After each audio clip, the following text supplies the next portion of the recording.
The screaming started before Winnie even reached the counter, because Mr. Gable was already throwing her tip jar across the diner like it was trash. Coins exploded over the floor, spinning under booths, and every late-night customer turned to watch like it was entertainment. "You think you can embarrass me in my own place?" he shouted, face red, veins out, pointing at the door like a judge. "You fed a stray on my dime. Now you're the stray. Get out." Winnie's throat tightened, but she refused to cry in front of them. Not in front of the truckers with amused eyes. Not in front of the college boys filming on their phones. Not in front of the woman sipping coffee like this was a show. Winnie bent down and picked up her coins one by one with shaking fingers because pride didn't pay for oxygen tanks. And when she stood up, she saw the old man again. Wet coat, pale hands, eyes like purple glass, standing near the doorway as if he'd been waiting for her humiliation. Outside, Oak Haven's fog swallowed the streetlights, thick and breathy, like the town was exhaling something rotten from under its skin. It was past 2:00 a.m., and Winnie's sneakers were soaked through before she even stepped off the curb. She hugged her thin jacket tighter, thinking about her mom in their cramped apartment, thinking about the hospital bill taped to the fridge like a threat. The diner job was the only thing keeping them from sinking. And now it was gone because she'd done the one thing her mother taught her to never stop doing: be kind when nobody's watching. Behind her, the bell over the diner door jingled again, and Mr. Gable's voice chased her into the fog. "Don't come back tomorrow, I mean it." Customers laughed. Someone clapped like it was a punchline. Winnie kept walking, jaw clenched so hard her teeth hurt. She almost didn't notice the old man following until she heard his tiny, careful steps behind her. No splash, no scrape, just soft movement like he was floating.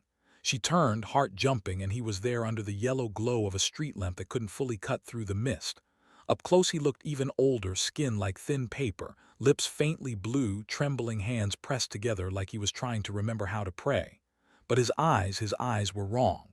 Beautiful, yes, but wrong.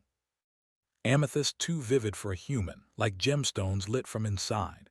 "Child," he said softly, and the way he said it didn't sound insulting, it sounded ancient. "You should not lose your shelter for my sake," Winnie swallowed. "I didn't lose it for you, I lost it because my boss is cruel." The old man blinked as if her words were hard to hold. "Cruel, yes, I remember cruelty." He looked up, scanning the foggy sky. "The stars, they've moved. The world is too loud." His voice shook like silk dragged across stone. Winnie should have walked away. Every survival instinct screamed at her to go home, lock the door, protect what little life she had left. But the old man's shoulders were shaking and he was drenched to the bone. She couldn't leave him there. "With me," she said, surprising herself.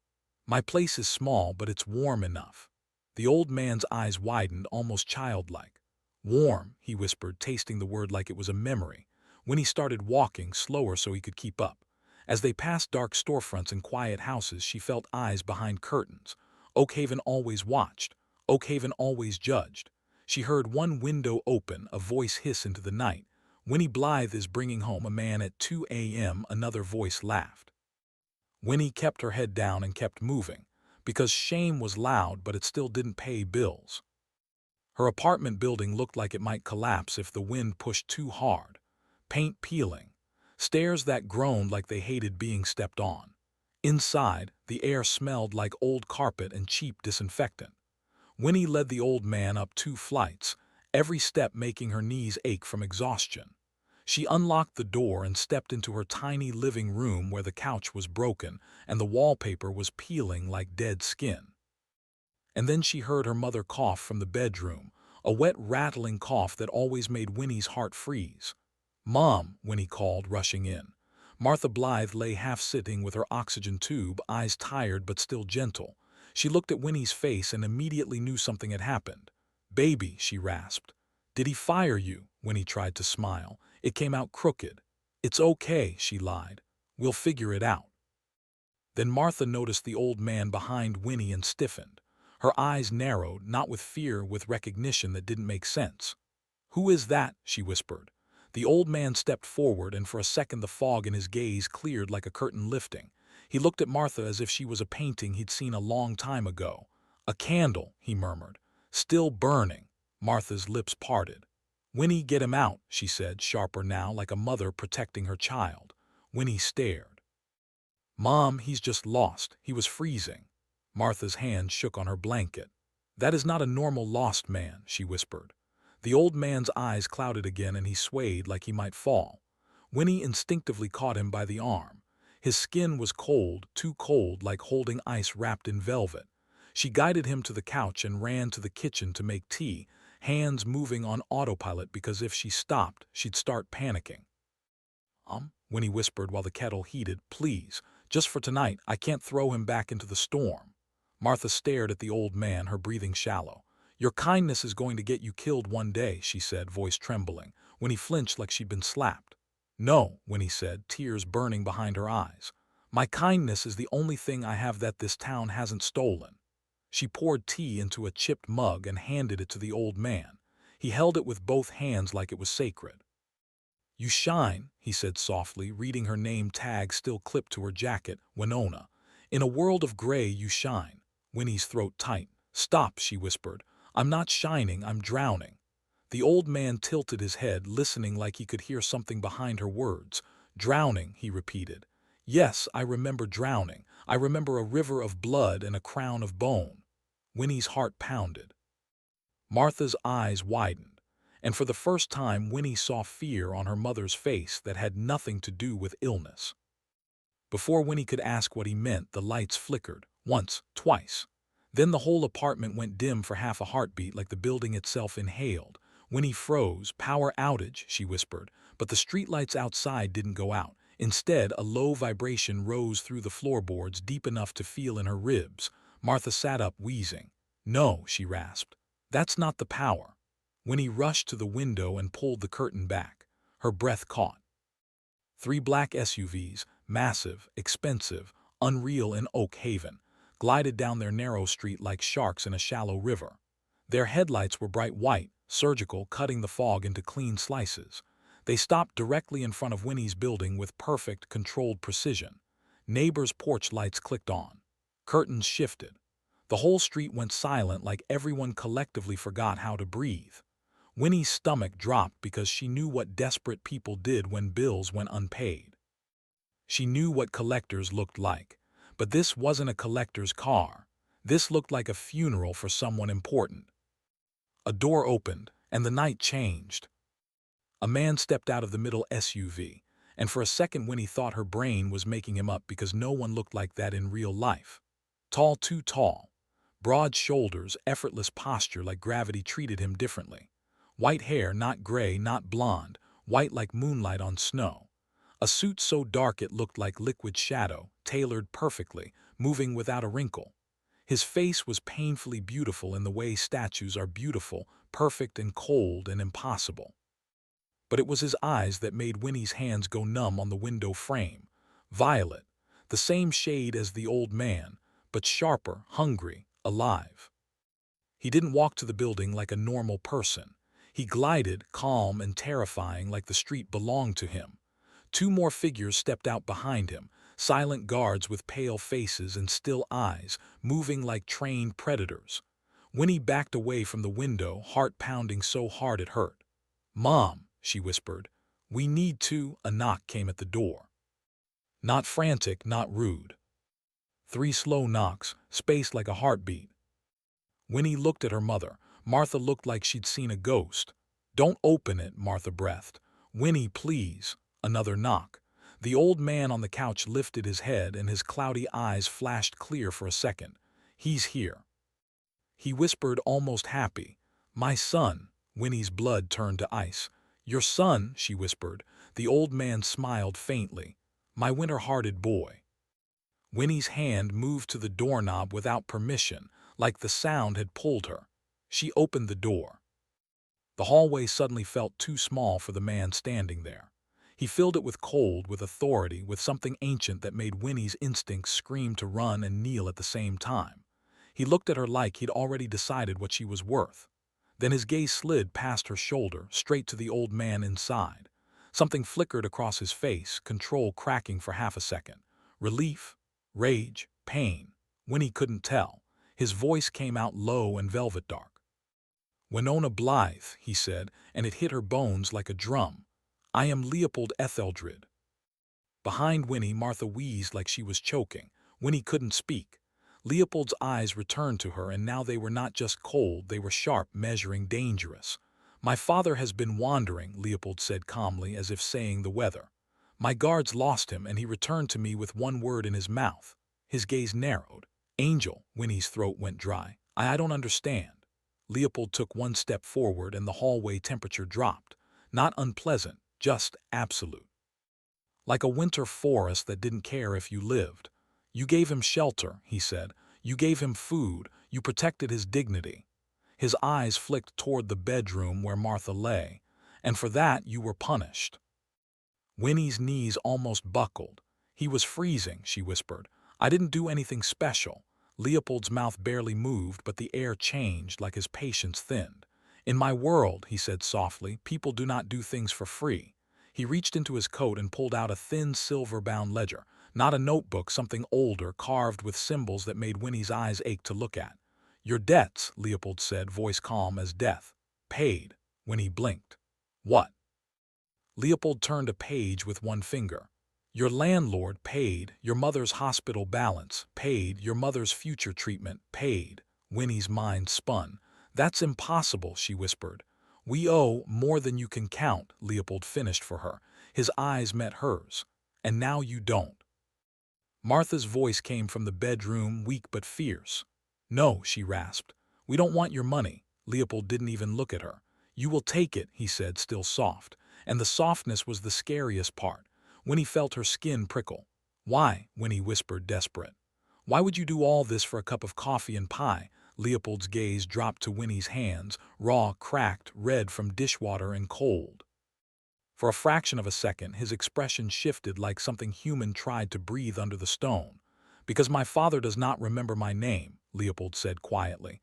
"But he remembers yours." Winnie's heart twisted. Leopold stepped closer, and Winnie could smell rain and something metallic under it. "He calls for you," Leopold said. "He refuses to sleep. He refuses to eat. He says the stars are lost unless you are near." He tilted his head slightly, studying her like a problem. "So here is the covenant, Winona Blythe." Winnie's lips parted, but no sound came. Leopold held out his hand, pale, elegant, rings catching the light like small moons. "You will come with us," he said. "You will stay at the Ethel-Red Spire. You will keep my father anchored." Martha tried to sit up, coughing hard. "Winnie, don't." Winnie's eyes filled with tears. "I can't leave my mom," she whispered. Leopold's gaze slid to Martha, finally acknowledging her like an object that mattered only because Winnie cared. "Your mother will come," Leopold said. "My physicians are already downstairs. They will move her somewhere she can heal."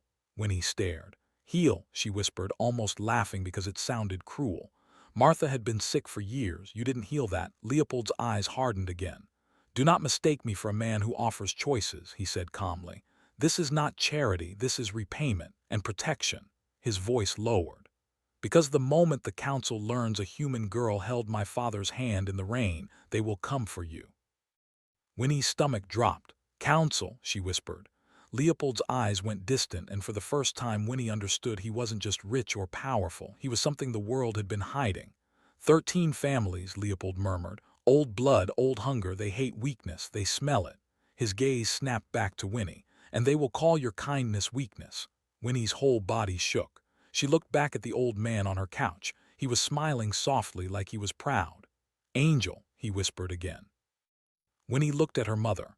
Martha's eyes were wet with fear and love. "Baby," she rasped. "Whatever he is, don't let him own you." Winnie's chest hurt. She didn't want to be owned. She also didn't want her mother to die because Winnie couldn't pay for medicine. She didn't want to be fired and thrown away and mocked while the world watched. Leopold's hand stayed out, perfectly still, like he had all night to wait. But his eyes said he didn't. Winnie swallowed, voice trembling. "If I come," she said, "my mother lives, you promise." Leopold didn't smile. He didn't soften. He simply said yes. And somehow that single word felt like a chain clicking shut. Winnie's hands shook as she reached out and placed her fingers in his. His skin was cold like frozen silk. The second they touched, a sharp pulse flashed through Winnie's body, like a spark running up her arm and into her chest, so intense she gasped. Leopold's eyes flared brighter violet, and the old man on the couch laughed softly like he'd been waiting for that exact moment. And then Leopold leaned in, close enough that Winnie could feel winter on her lips, and he whispered so only she could hear, "From this moment, Winona Blythe, you are under my protection." His gaze flicked to the shadows of the hallway like he sensed something invisible listening. "And anyone who tries to take you from me will be erased." Winnie's heart pounded, and for the first time she realized the humiliation at the diner wasn't the worst thing that could happen to her. It was only the first crack in the life she thought she had. Because as the SUVs waited outside like dark promises, and the fog swallowed the street like a living thing, Winnie felt it, deep in her bones, that Oak Haven wasn't just a small town. It was a hunting ground, and she had just stepped into the middle of the night. The street watched like it was a public execution as Winnie walked out of her building with a cardboard box of her mother's medicines in one arm and her mother's trembling hand in the other. Neighbors stood on porches, some pretending to smoke, some pretending to check mail at 3:00 a.m., but all of them starring. A teenage boy whispered loudly, "That's Winnie Blythe. She's going with those rich guys." A woman laughed behind her curtain. Someone muttered, "Gold digger."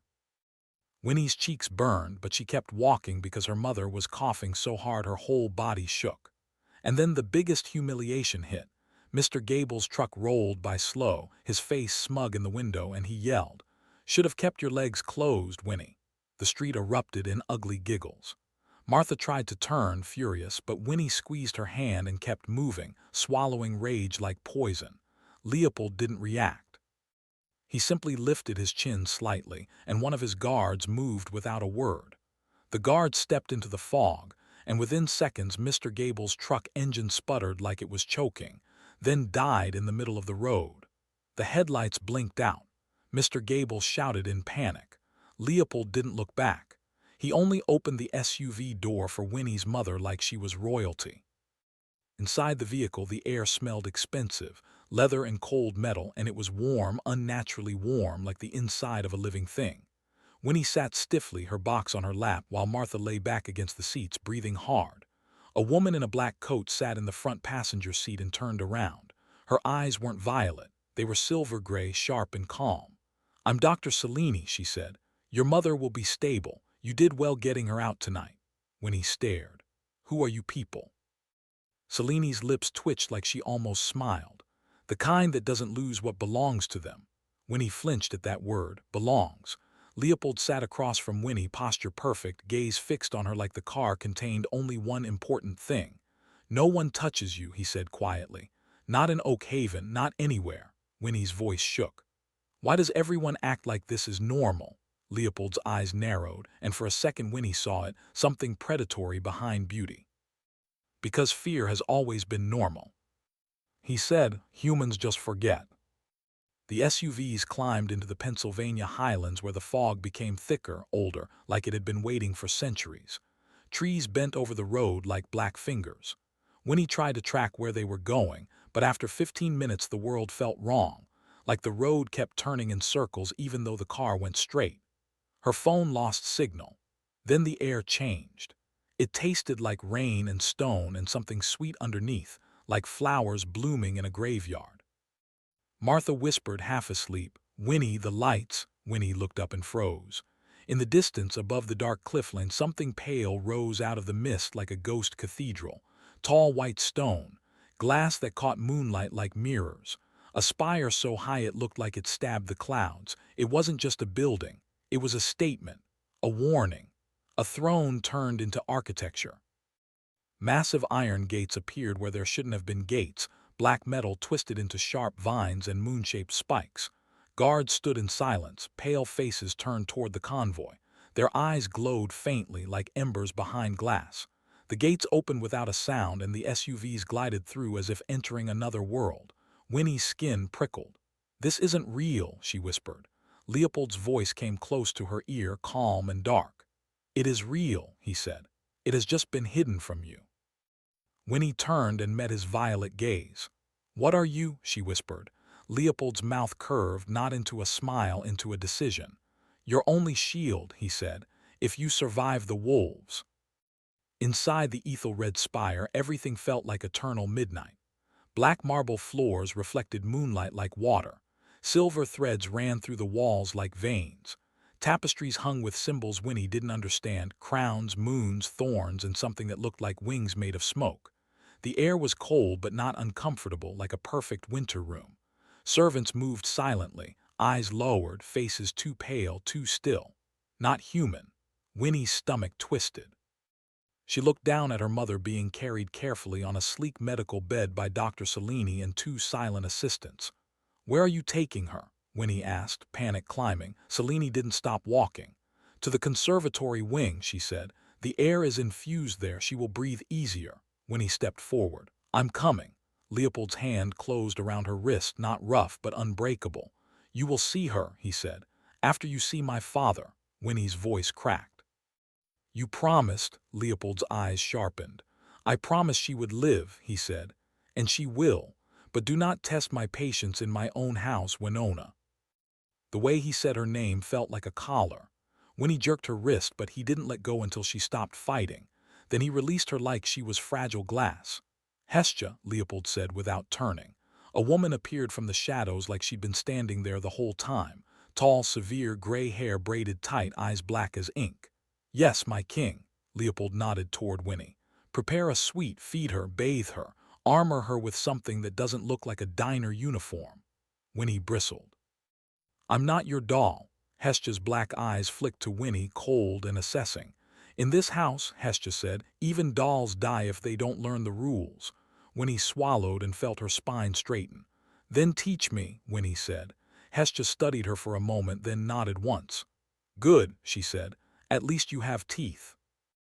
Winnie's suite overlooked a dark, churning lake that looked like it had no bottom. The room smelled like plum and smoke.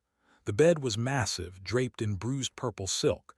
Everything screamed wealth, but none of it felt comforting. It felt like a gilded cage. Hestia laid out a dress, simple, black, elegant. "Put it on," she ordered. Winnie stared. "Why?" Hestia's voice was flat. "Because the council will arrive tonight," she said. "And if you look weak, they will eat you alive." Winnie's blood ran cold. The council. Already, Hestia's eyes narrowed. "They smell change," she said. "And you are change." Winnie's fingers shook as she touched the fabric. "Why me?" she whispered. Hestia's mouth tightened. "Because the Ivory King's father has dementia," she said, "and the council sees that as blood in the water." Winnie's chest tightened. Dementia, that was what the old man had. That was why he wandered. Winnie remembered his amethyst eyes clearing for seconds like lightning through fog. "Where is he?" Winnie asked. Hestia pointed toward the door. "The solarium," she said. "Glass room, moonlight. He's been asking for you every few minutes." Winnie took a breath and stepped out, heart hammering like a drum. The solarium was a room made entirely of glass. Moonlight poured in from every angle, turning the space into a silver ocean. And in the middle, sitting in a velvet robe, was the old man from the diner. Only now he looked cleaner, stronger, like someone had polished him back into dignity. His eyes still wandered, foggy and lost, until he saw Winnie. Then his face cracked open with joy so pure it hurt. "Winona!" he cried like a child finding home. He rushed to her with a surprising burst of energy and grabbed her hands. "You found the stars," he whispered. "I told Leopold you would come. I told him my angel wouldn't leave me in the dark." Winnie's throat tightened. "Hi," she whispered, forcing a smile. "I'm here." Gideon's hands were still cold, but his grip was strong. He looked up, eyes suddenly serious. "They're angry," he whispered. "The old families, they want my son to be made of stone forever." Winnie tried to keep her voice steady. "Leopold is intense," she said. Gideon chuckled softly. "He was born with winter in his bones," he said, "but he wasn't always cruel." Winnie blinked. "He isn't cruel," she lied automatically because saying the truth felt dangerous. Gideon's gaze cleared for a second, sharp like a blade. "He is cruel to protect what he loves," he whispered. "But he has forgotten how to love without hurting." Winnie's breath caught. "He loves," Gideon squeezed her hands. "He loves me," Gideon said. "In his own broken way." He leaned closer, voice dropping. "And now he is afraid of loving you." The words hit Winnie like a slap. "No," she whispered. "He doesn't." Gideon smiled sadly. My boy is not used to miracles, he said. He thinks everything warm is a trap. Winnie's heart raced. She pulled her hands back slightly. I'm not a miracle, she said. I'm just tired. Gideon's smile faded. Tired people are the easiest to break, he whispered. Be careful, Angel. As if summoned by the warning, the deep bronze bell of the spire began to toll, one slow sound, then another. The vibration ran through the glass walls like a threat. Hestia appeared in the doorway, face grim. They've arrived, she said. Gideon's eyes widened with sudden fear, childlike and raw. No, he whispered. No, they'll take him from me. Winnie's chest tightened. Who? Gideon clutched her arm. The council, he whispered. They want my son to choose power over mercy. Winnie's voice shook. Why does mercy matter? Gideon's gaze snapped to her, clear for a heartbeat. Because mercy is the crack where love gets in, he said, and they want him sealed shut.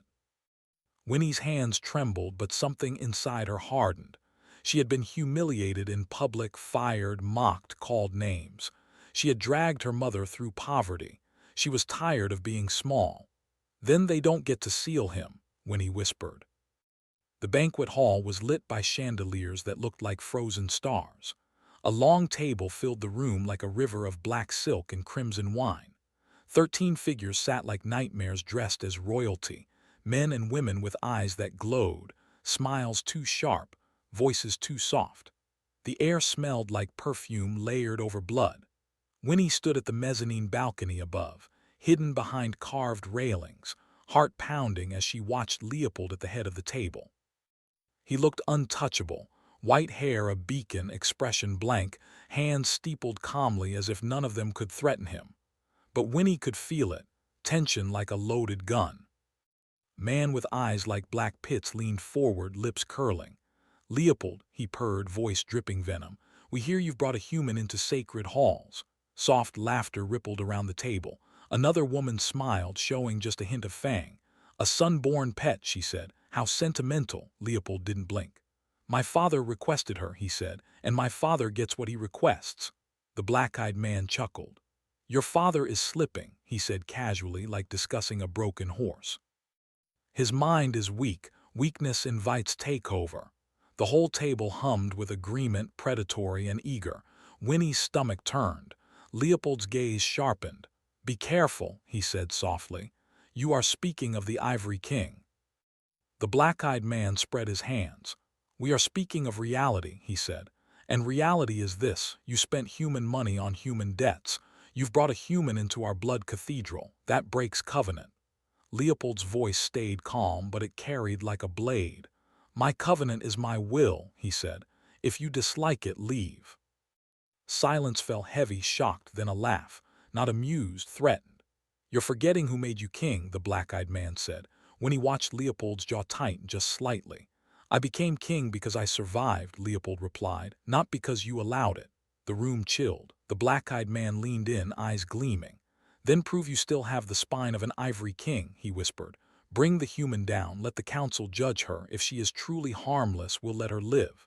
Winnie's breath stopped. Let her live. Like her life was a coin they could flip.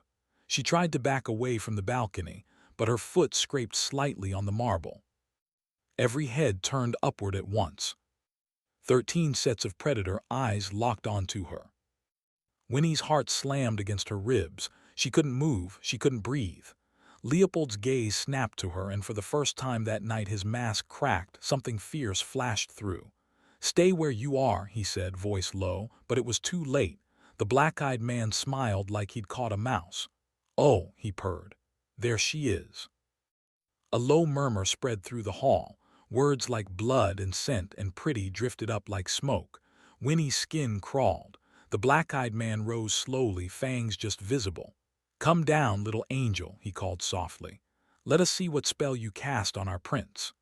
Winnie forced her legs to move, stepping back, but then she felt a cold hand grip her wrist. Gideon stood beside her, face pale, eyes wide with terror. No, he whispered. Don't let them touch you, Winnie swallowed, steadying him. They won't, she whispered back, even though she didn't believe it. Gideon shook. They will, he whispered. They will hurt you to hurt him. Winnie's throat tightened. She looked down at the hall, at Leopold surrounded by monsters dressed as nobility. He looked calm, but Winnie could see it now. This wasn't just politics. This was a trap. They were forcing him to choose. Mercy or power, human or counsel, and if he chose her, they'd call it weakness and try to take his throne. When he felt something ignite inside her, the same fire that made her slap her last $20 on the diner counter, the same stubbornness that kept her mother alive through years of debt, she stepped forward to the railing and her voice rang out before fear could stop it. "You call him weak because he protects someone smaller," Winnie shouted. "But you're the weak ones, because you only know how to rule by fear." The hall went silent like someone cut the oxygen. The black-eyed man's smile vanished. "What did you just say?" he snarled. Winnie's hands shook, but she didn't back down. "A real king doesn't need to prove anything to vultures," Winnie said, voice cracking but loud. "A real king protects what matters, even if it costs him." She didn't realize tears were streaming down her face until they hit her lips. "I've seen men like you," she continued, pointing at the council. "Men who pretend cruelty is strength. My boss was cruel too. He was small, and you're small." A hiss rippled through the hall. Chairs scraped. The black-eyed man moved so fast Winnie barely saw it. One second he was at the table, the next he was launching toward the stairs with murder in his eyes. Gideon cried out. Winnie froze. Leopold moved faster. A blur of white hair and shadow, and suddenly Leopold stood at the base of the stairs, sword of silver glass in his hand like it had appeared from moonlight itself. The blade glowed, cold and beautiful. His voice dropped into something that wasn't human. "One more step," Leopold whispered, and the entire hall seemed to shrink under his power. The black-eyed man halted, snarl trembling. Leopold's eyes burned violet, not pretty now, lethal. "Touch her," Leopold said softly, "and I will end your bloodline so completely the earth will forget your name." The council went still. Even the bravest among them leaned back, suddenly aware of what he truly was. But then the black-eyed man smiled again, slow, ugly. "Interesting," he purred. "You didn't deny she matters." Murmurs rose. "He's claimed her. He's weakening. He's choosing." Leopold's jaw tight. The trap snapped shut. When he felt it, she had made herself visible, and now she was the weapon they could use against him. The black-eyed man leaned on the railing, voice sweet. "If she is yours," he said, "then let us test her loyalty. Let her drink from the lunar pool. If she survives, she's special. If she dies," he shrugged. "Then she was nothing." Winnie's blood ran cold. Gideon gripped her hand so hard it hurt. "No," Gideon whispered, "that pool is not for humans." Winnie stared. "What pool?" Gideon's eyes flashed clear for a second. "It's the heart of the spire," he whispered. "It reveals truth, it burns lies." Winnie looked down at Leopold. He was still, too still, and for the first time his eyes weren't just angry, they were conflicted. Because if he refused the council's test, they would call him weak and move to overthrow him. If he accepted, Winnie could die. Winnie's mouth went dry. She realized something terrifying. Leopold's protection wasn't a gift. It was a battlefield, and she was standing in the middle holding a match.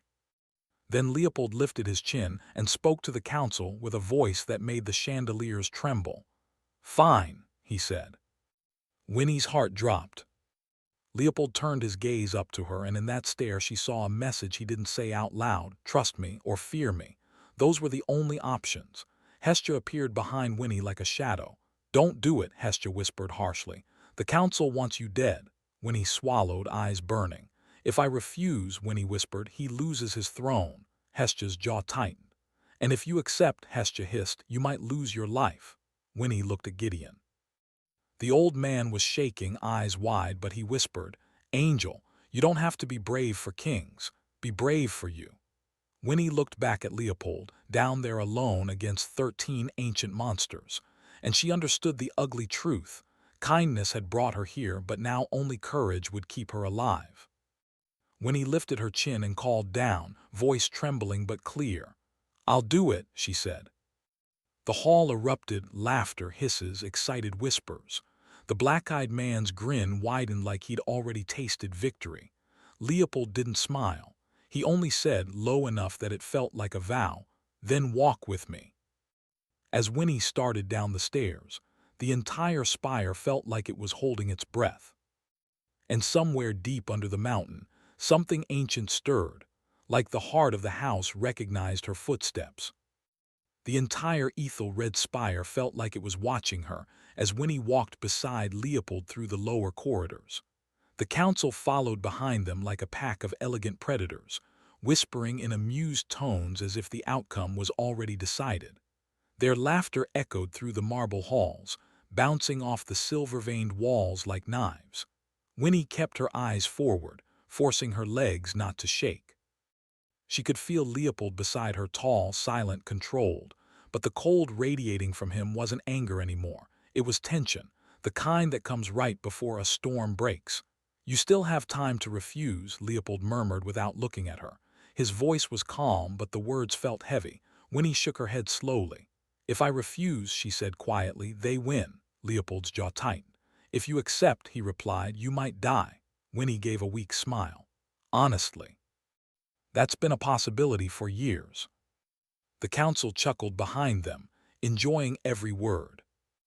They descended into the heart of the mountain where the air turned colder and brighter at the same time. The tunnel walls were carved from pure white quartz that glowed faintly, as if moonlight lived inside the stone itself. At the end of the passage stood a massive circular chamber. In the center of the room rested something impossible, a pool of liquid silver light, perfectly still, reflecting the ceiling like a mirror of another sky. The lunar pool, the heart of the spire. Winnie stopped at the edge. The light from the pool painted her skin pale and ghost-like. She could feel warmth from it, but also something deeper, like standing near a living heartbeat. The black-eyed council lord stepped forward, smiling like a man about to watch a circus act. "Beautiful, isn't it?" he said. "The essence of our bloodline, the thing that separates rulers from cattle." His gaze slid over Winnie with open cruelty. "Humans who touch it usually turn to ash." Murmurs of agreement spread around the chamber. One councilwoman laughed softly. "Let's see if the angel burns." Leopold's hand moved slightly, fingers twitching near the hilt of his sword, but he didn't stop her. Winnie understood why. If he stopped her, the council would strike. They would call him weak and start a civil war that would swallow this place alive. So she stepped forward. Her heart hammered in her chest, so hard it felt like it might break her ribs. She looked down at the glowing pool and saw her reflection trembling on the surface. "Just your hand," the black-eyed lord said mockingly. "That's all it takes." Behind Winnie, Gideon's voice echoed faintly from the corridor where Hestia was holding him back. "Angel, don't." Winnie closed her eyes for a moment. She thought of the diner, of Mr. Gable throwing her tip jar, of the neighbors laughing when she walked to the SUVs, of her mother coughing in that cold apartment. And she thought of the old man who had looked at her like kindness mattered. Then she opened her eyes and reached down. Her fingers touched the liquid moonlight. For half a second, nothing happened. Then the world exploded. The pool erupted upward in a column of blazing silver light that shot to the ceiling like lightning. A shockwave blasted through the chamber, knocking several council members backward. The air roared like a storm ripping through stone. Winnie screamed, but not in pain. In confusion. Because the light wasn't burning her. It was wrapping around her arm like living silk. The entire chamber fell silent. The black-eyed lord stared in disbelief. "Impossible," he whispered. The light continued rising, swirling around Winnie's body in slow spirals. The liquid silver turned into glowing threads that climbed her shoulders, her chest, her face. Then the pool suddenly went still again. And Winnie stood there untouched. Not burned. Not dead. Alive. But the biggest shock wasn't that she survived. It was what happened next. The silver light beneath her feet shifted and formed a symbol.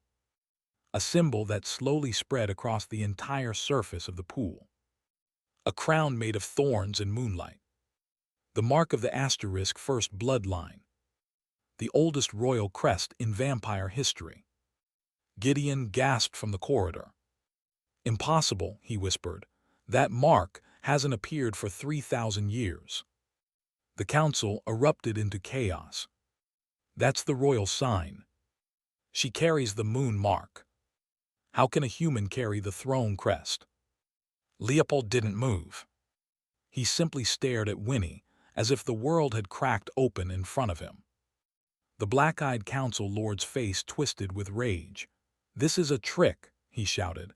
"A spell, kill her before the bond completes." Two council vampires lunged forward. They never reached her.